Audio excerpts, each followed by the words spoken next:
C'est bon, parfait. Alléluia, heureux d'être avec vous ce soir. Amen. Que le nom de Jésus soit béni. Nous l'avons loué, adoré. Il est au milieu de nous, il vous aime. Jésus a donné sa vie pour vous. Son sang a coulé pour vous. Vous êtes précieux et précieuses au nom de Jésus-Christ. Alléluia. Parce que le Seigneur ne fait pas n'importe quoi et il savait que nous étions vendus au péché, que nous étions un peu la propriété du péché, de nos passions, et que nous étions sous la puissance du diable. Mais Jésus est venu, il a lié le diable et il nous a appelés à venir vers lui. Jésus est venu, nous étions enracinés dans le péché, il nous a déracinés. Il nous a arrachés pour nous amener dans le royaume du Fils de son amour. En attendant, nous sommes dans sa maison ce soir. Et c'est le Dieu qui nous bénit. C'est le Dieu qui est là, qui va te bénir ce soir. Alors, on pourrait lire ensemble dans le livre du prophète Zacharie, au chapitre 9 et au verset 9. Vous voyez, c'est un verset qui est facile à mémoriser. Vous pensez 9, 9. Et pourtant, c'est dans l'Ancien Testament. Hein. Mais c'est 9, 9, le prophète Zacharie. Et c'est un verset très important qu'on retrouve plusieurs fois dans le Nouveau Testament. Puisqu'il est dit dans Zacharie 9, 9, on le répète tous ensemble, Zacharie 9, 9. Alléluia. Sois transporté d'allégresse, fille de Sion. Et moi je vais rajouter, sois transporté d'allégresse, église de pasteurs. Amen. Sois transporté d'allégresse, toi qui es là au milieu de nous ce soir. Que le Seigneur te remplisse de joie. Même s'il te semble que tout le monde est contre toi, que ça ne va pas, même que tu as des problèmes de santé, tu dis qu'est-ce qui va se passer demain? Mais ce soir, que le Saint-Esprit te transporte d'allégresse. Jésus a été transporté d'allégresse. Il a tressailli d'allégresse, alors que finalement on l'a rejeté, que là on a fait le plus de miracles. On lui a dit non, on ne veut pas de toi. Mais Jésus a tressailli de joie. Ce soir, sont en communion avec le Seigneur et tressaille de joie. Pousse des cris de joie, fille de Jérusalem. Voici, ton roi vient à toi. Jésus, ce n'est pas le petit Jésus. Jésus, c'est le roi. Et le roi est venu vers chacune d'entre nous. Ton roi vient à toi. Il est juste et sauveur. Il est humble et monté sur un âne. Sur un âne, le petit d'une ânesse. C'est ce qui est arrivé donc. Lorsque Jésus va envoyer deux de ses disciples détacher un ânon. Et effectivement, lorsque les disciples sont partis, ils ont détaché cet ânon et on leur a dit « Mais qu'est-ce que vous êtes en train de faire? Il n'est pas à vous cet ânon. » Et eux, ils ont répondu comme le Seigneur avait dit. Il faut toujours faire comme le Seigneur nous dit de faire. Et il faut toujours parler comme Jésus nous dit de parler. Alors, ils ont dit, mais le Seigneur en a besoin. On n'est pas des voleurs. C'est le Seigneur qui en a besoin. Et alors, ces gens-là, qui étaient en train de voir ce que faisaient les disciples, ils n'ont plus rien dit. Ah, si c'est le Seigneur qui en a besoin, vous pouvez le prendre, cet âne. Ce serait bien ce soir que tu te rendes compte que même si tu te considères comme peu de choses, le Seigneur a besoin de toi. Et le Seigneur veut te détacher pour que tu serves à sa gloire.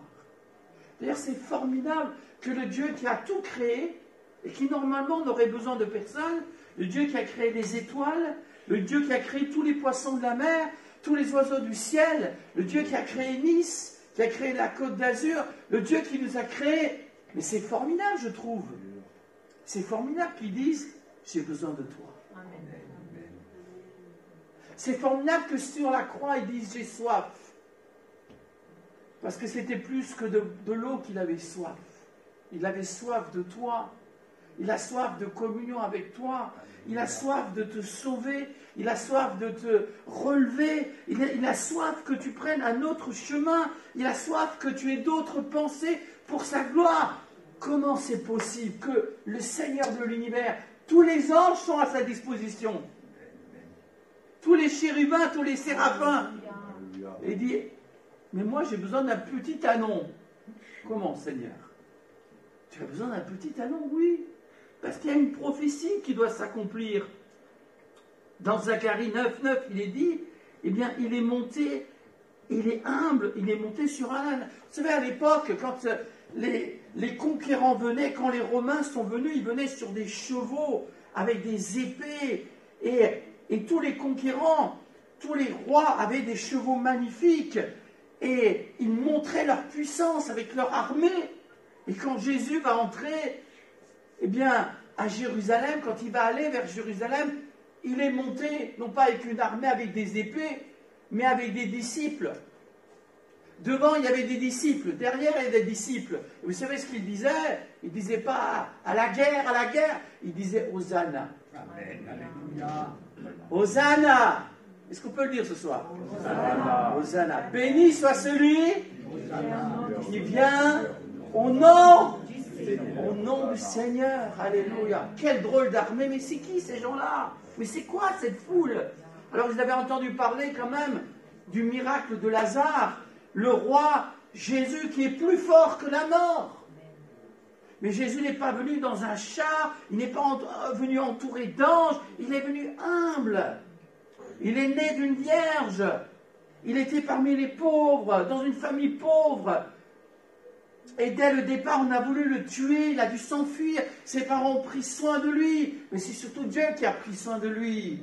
Et voici que ce Dieu de l'univers va dire, mais moi j'ai besoin de cet anon, il faut le détacher. Et j'aimerais te dire ce soir que le Seigneur a besoin de toi. Toi et moi, nous sommes comme cet anon. On est attachés. Et on a une histoire. Parce que parmi les animaux, tous les premiers-nés, eh bien, devaient être sacrifiés à l'Éternel. Et donc, si cet anon était vivant, c'est que à la place, une brebis avait dû être offerte en sacrifice.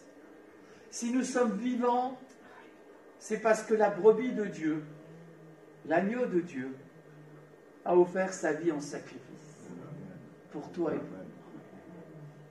Et ce soir, je ne suis qu'un humble serviteur, et ce n'est pas moi qui t'appelle, mais c'est le Seigneur qui t'appelle à travers moi. Et je ne sais pas quels sont tes liens, mais je te dis qu'il est temps que tu te détaches, que tu sois détaché. Parce que le Seigneur a besoin de toi. Alléluia. Il a besoin de toi. Oui, le Dieu de l'univers a besoin de toi. Les disciples vont amener cet anon auprès de Jésus, et Jésus va monter sur cet anon. Et finalement, lorsqu'il y aura tous ces hosannas, l'anon devait se dire, mais qu'est-ce qui m'arrive là? Finalement, il a participé à la gloire de Jésus. Il dit, mais qu'est-ce qui se passe? Je suis en train de porter le Sauveur du monde. Est-ce que tu ne veux pas porter dans ton cœur le Sauveur du monde? Est-ce que tu ne veux pas porter le Sauveur du monde au monde?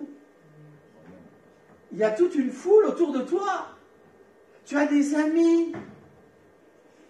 Et le Seigneur voudrait que tu le portes à tes amis. Ce ne sont pas les anges qui évangélisent. C'est nous qui devons évangéliser. C'est toi qui dois parler du Seigneur autour de toi. C'est toi qui dois dire Jésus sauve. Parce qu'il sauve toujours aujourd'hui. Parce qu'il est le sauveur. Parce qu'il y a de salut en aucun autre que dans le nom de Jésus. Parce que Dieu a tant aimé le monde qu'il a donné son Fils unique. Il est le sauveur. Mais qui va le dire? C'est toi qui vas le dire.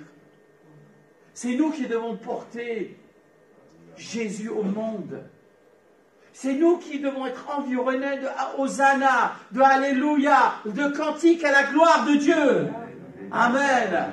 Les gens du monde vont chanter le monde, ils vont chanter la gloire du monde, ils vont chanter la célébrité, ils vont chanter l'amour qui passe. Mais nous chantons l'amour éternel. Nous chantons celui dont le monde n'a pas voulu. Nous chantons celui qui a été rejeté par les hommes et par son peuple, mais qui t'aime ce soir. Et qui dit, viens à moi, toi qui es fatigué et chargé. Ils n'avaient pas d'armes, ils ont coupé des branches de palmier. Ils n'avaient pas d'épée, ils n'avaient pas de lance. Ils n'avaient pas de portable non plus. Tant mieux. Ils avaient une bouche pour glorifier le Seigneur. Est-ce que ce soir, ton cœur est libre pour dire Hosanna? Est-ce que tu permets à Jésus de venir et que toi, tu le portes au monde? Et qui est cette fête? Oh, que Dieu est merveilleux! Parce qu'il n'est pas venu avec une armée la première fois, mais il est venu humblement. Et cela, le peuple d'Israël n'en a pas voulu. Eux, ils voulaient d'un roi qui vienne victorieux avec une épée, avec des épées, avec des anges, avec des gens qui se battent, que le sang coule et qu'on montre que le Dieu d'Israël est plus fort que tout le monde. C'est vrai que Dieu a frappé les Égyptiens. C'est vrai qu'il y a des moments, Dieu a exercé des jugements. Mais là, Dieu vient. Et il ne vient pas en jugement. Parce que la Bible dit que Jésus n'est pas venu pour juger le monde. Ce soir, Jésus n'est pas venu pour te juger. Jésus est venu pour te sauver. Amen. Jésus est venu pour te délivrer. Alors, ceux qui ont lu Zacharie, tous ces scribes, tous ces gens qui connaissaient la parole de Dieu, toutes ces personnes, eh bien, sont étonnés et ils ne comprennent pas. Ils ne comprennent pas. Mais comment ça, un roi qui vient? Il n'est pas là avec un cortège de richesses. Quand la reine de Saba est venue, elle est venue avec beaucoup d'or, d'argent, d'aromates, des chameaux. Et quand Salomon était là, quand il était le troisième roi d'Israël, Salomon, il était assis sur un trône d'ivoire. À l'époque, on ne faisait pas cas de l'argent. Parce que finalement, il y avait tellement d'argent, c'était l'or. Mais il y avait des richesses de partout, des chevaux justement. Ils allaient chercher les chevaux en Égypte. Mais moi, je préfère Jésus. Je préfère le Christ. Ce soir, il est au milieu de nous. Il est humble. Il est doux. Et pourtant, les démons tremblent quand Jésus parle. Le possédé de Gadara a été délivré. Lorsque Jésus a dit aux démons de partir, ils sont partis. Alléluia. Et pourtant, quand Jésus a dit à la tempête de se calmer, la tempête s'est calmée. Aucun roi n'a dit à une tempête, calme-toi, si ce n'est notre roi. Est-ce qu'on le croit ce soir? Est-ce qu'on croit que le roi est au milieu de nous? C'est Jésus, il est humble. Dans Matthieu 11, 28, il dit aussi, je suis doux et humble de cœur, viens à moi, tu n'as pas à avoir peur. Cet anon, personne n'était monté sur cet anon. Je dis, qu'est-ce qui va m'arriver? À quoi je vais servir? Est-ce que je vais pousser la meule? Est-ce que on va me forcer, on va même mettre des poids lourds sur mon dos? Qu'est-ce qui va m'arriver? Eh bien, il va t'arriver à la plus belle des choses. C'est Jésus qui va monter sur ton trône. Alléluia. Tu n'as pas été créé pour la souillure. Tu n'as pas été créé pour que le diable se moque de toi. Tu n'as pas été créé pour que le monde, eh bien, te détruise. Tu as été créé pour Dieu. Le Seigneur a besoin de toi. Alors ce soir, tous ensemble, disons, voici notre roi est au milieu de nous. Il est humble, il est doux. Et il remplit mon cœur. Il est humble, il est doux. Et il ne me reproche pas mes péchés, mais il me pardonne mes péchés. Il est humble et doux. Et donc, sa voix douce me fait du bien, parce qu'il ne me fait pas peur. Mais il rassure mon cœur. Un peu comme Ruth. Lorsque Boaz est venue, elle qui était une étrangère, une Moabite, elle s'est dit, oh là, les gens lui parlaient mal, c'était une étrangère. Et voici que l'homme le plus important, Boaz, c'est un mot qui veut dire en lui est la force. Et il nous parle de Jésus. Et il vient et il parle avec douceur. Il est puissant, mais il parle avec douceur. Et Ruth dira, voici tu as parlé au cœur de ta servante. Ce soir, Jésus veut parler à ton cœur. Il est doux et humble pour te faire du bien, pour que tu abandonnes toute voie de péché. Il est venu sur cette terre pour te sauver et pour que toi tu portes Jésus à ce monde, Dieu t'a choisi, il a besoin de toi. Alors serre-le de tout ton cœur. Et si tu amènes Jésus au monde, autour de toi, eh bien ta vie ne sera pas gâchée. Ta vie ne sera pas gâchée. Parce que si tu amènes Jésus autour de toi, tu vas apporter le bonheur. Tu vas apporter la lumière. Ah, moi je dis, cette annonce est devenue une star. Vous savez, il ne faut pas se moquer des ânes dans la Bible. Hein. Parce qu'ils n'ont pas mauvaise réputation. Vous vous rappelez que l'ânesse de Balaam, elle a vu l'ange de l'Éternel. Et Balaam, il n'a rien vu. Si l'ânesse ne s'était pas arrêtée, eh bien l'ange de l'Éternel aurait frappé Balaam. Et puis même cette ânesse va parler. Donc le Seigneur peut faire toutes choses. Donc il peut faire que nous qui sommes des ânes, parfois. Parfois on se comporte comme des ânes. Mais on doit dire, Seigneur, je veux être doux. Mets en moi ta douceur. Ah, je pensais à l'apôtre Paul. Avant d'être l'apôtre Paul, il était violent, il était blasphémateur. Il frappait les frères et sœurs. Il brisait des vies. Et quand Jésus l'a rencontré, il est devenu un ânon qui a porté Jésus au monde. Et Dieu s'est servi pour sa gloire. Dieu peut enlever ta violence pour mettre sa douceur dans ton cœur. La Bible dit que votre douceur soit connue de tous. Seigneur, donne-moi ta paix. Seigneur, donne-moi ta vie, que je puisse te glorifier. J'aimerais que vous puissiez vous souvenir de Zacharie, chapitre 9, verset 9.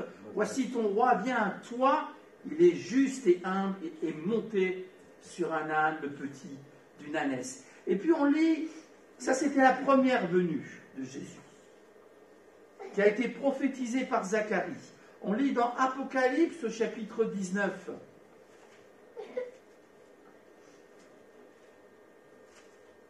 Ici, il est question de la seconde venue. Apocalypse chapitre 19, le verset 11. Puis je vis le ciel ouvert et voici parut un cheval blanc. Celui qui le montait s'appelle Fidèle et Véritable. Nous le connaissons, c'est le Seigneur. Mais lorsque l'évangéliste Jean, qui était là, l'évangéliste Jean a vu Jésus, quand il est rentré à Jérusalem, monté sur un ânon, le petit d'une ânesse. Il a vu. Et maintenant qu'il est dans le ciel, Dieu lui donne une vision. Et après avoir vu son Sauveur, son Seigneur sur un ânon, il voit son Sauveur, son Seigneur, sur un cheval blanc. La première fois, il est venu pour porter nos péchés, pour porter tes péchés, les miens. Il a porté comme victime expiatoire toute la colère de Dieu en lui. Ses mains ont été percées pour toi, mon ami. Son côté a été percé par la lance. Il a porté la couronne d'épines. Il a porté tous tes péchés, toutes tes infirmités. Et c'est par ses meurtrissures que tu es guéri ce soir. Il les a portés en lui. Il a été rejeté par son Père. Il est devenu péché pour que nous devenions en lui justice de Dieu. Il est devenu malédiction pour que tu t'appelles bénédiction. Dieu a montré à la croix sa haine du péché. Et Jésus était humble toute sa vie. Il n'avait pas des moments d'humilité. Toute sa vie, il a été humble. Mais ce n'est pas parce qu'il est humble et qu'il a donné sa vie pour chacun d'entre nous la première fois qu'il est un petit Jésus. Il n'est pas le petit Jésus, il est le grand Jésus. Ça ne voulait pas dire qu'il n'était pas roi. Les gens n'ont pas vu le roi, mais Jésus c'était le roi, puisqu'il a chassé tous les démons. Tous ceux qui sont venus vers Jésus, eh bien, ont connu la guérison. Ils ont tous connu la délivrance. Ils ont tous reçu le pardon des péchés. Et Jésus leur a dit qu'il en soit fait selon ta foi. Ce soir, qu'il en soit fait selon ta foi.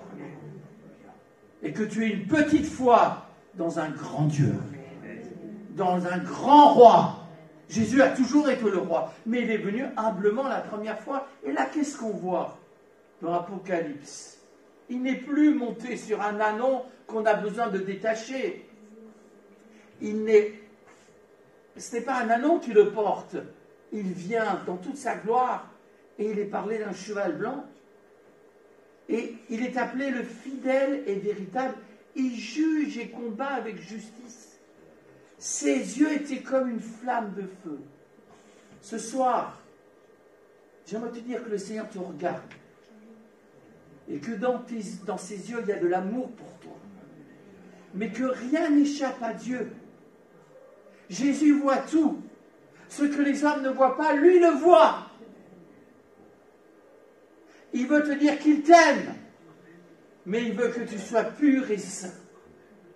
Parce qu'il a donné sa vie.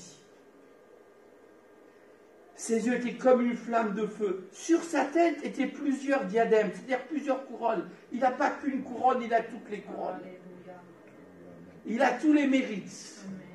Il a toute la gloire.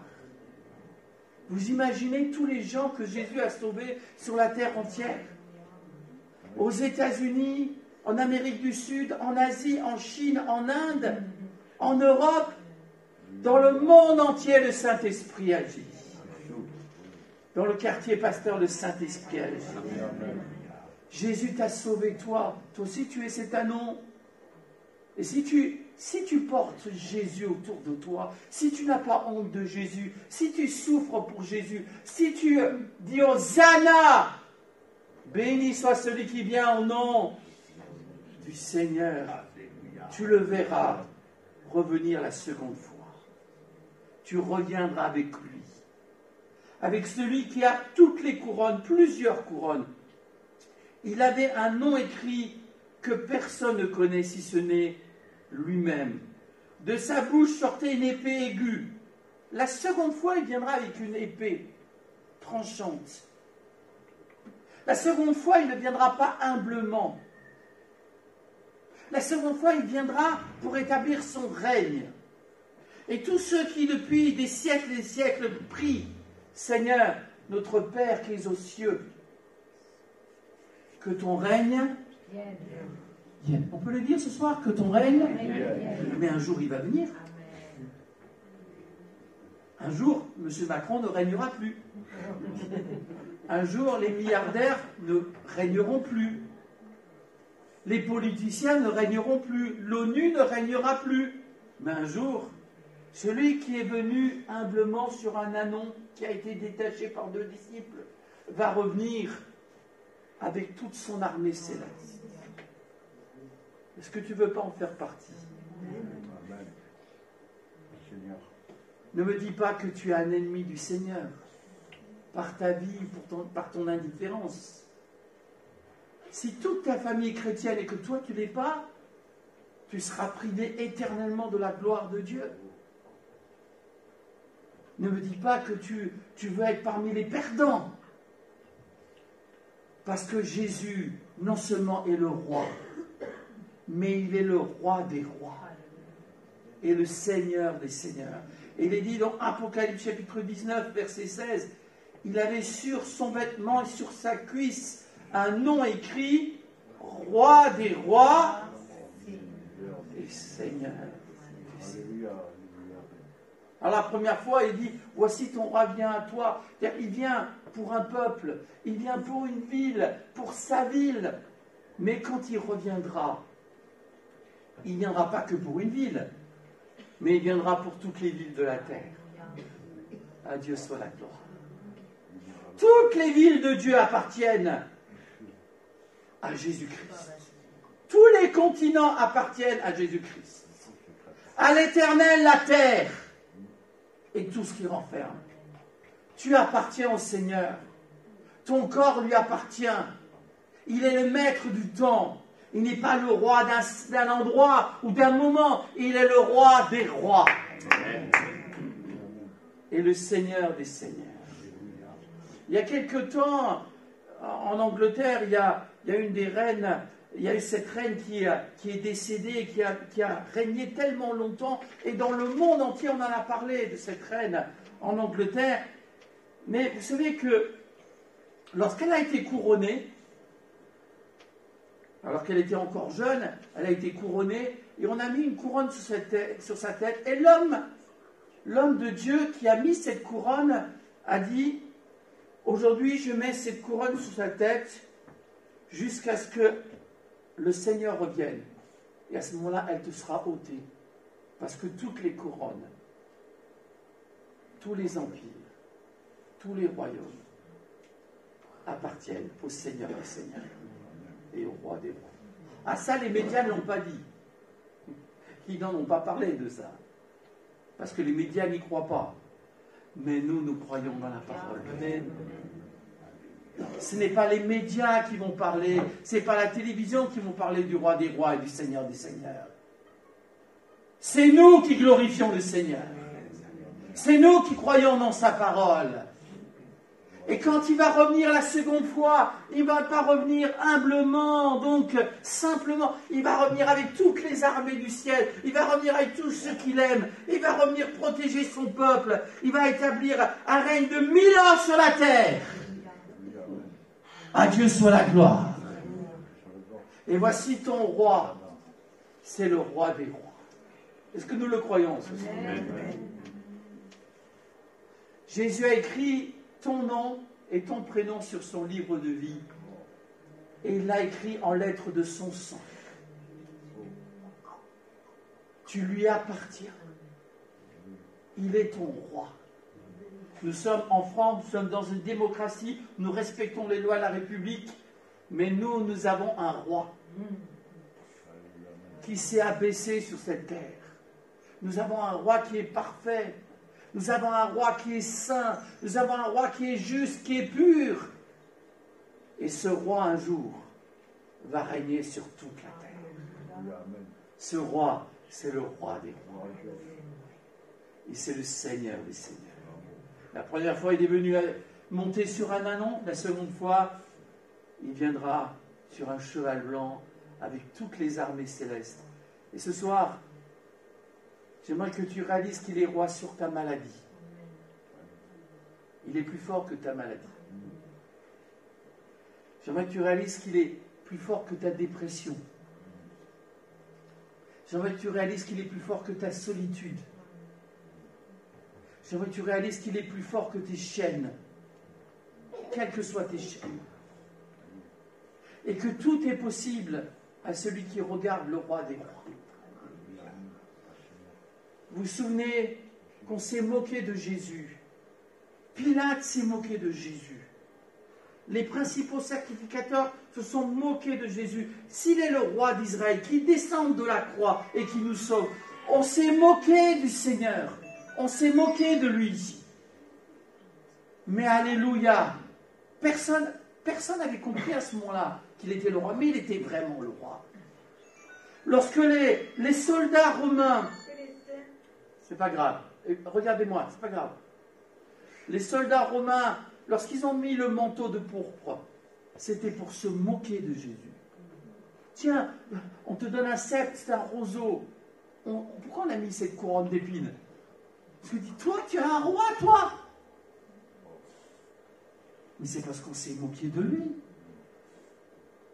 Et le roi a donné sa vie. À lui soit la gloire. Alors ce soir, que Jésus soit le roi de ton cœur.